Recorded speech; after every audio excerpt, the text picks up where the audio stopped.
9 मार्च 2026 पासून आपले जे फॉरेक्स मधले सेशन्स आहेत त्यांचे टायमिंग चेंज व्हायला लागले आणि हे आपल्याला माहित असणं गरजेचं आहे. काय काय चेंज व्हायला लागले तर एशियन सेशन जो 6:30 वाजता सुरू व्हायचा तो आता 5:30 ला सुरू होणार आहे. लंडन सेशन जो दुपारी 2:30 वाजता सुरू व्हायचा तो इंडियन टायमिंग पद्धतीनं दुपारी 1:30 वाजता सुरू होईल आणि जो संध्याकाळी आपला सगळ्यांचा आवडता NY सेशन असणार आहे तो 6:30 ला सुरू व्हायचा आधी तो आता 5:30 वाजता सुरू होणार आहे. याचा इम्पॅक्ट आपल्या ट्रेडिंग स्टाईलवरती होणार आहे काय तर 100%. काय इम्पॅक्ट होणार आहे?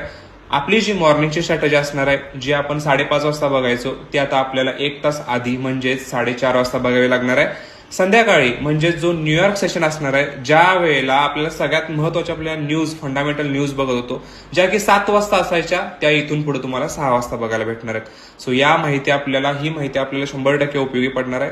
जर याची तुम्हाला खरोखर ट्रेडिंगमध्ये हेल्प होणार असेल तर आपल्या पेजला फॉलो करायला अजिबात विसरू नका. Thank you so much.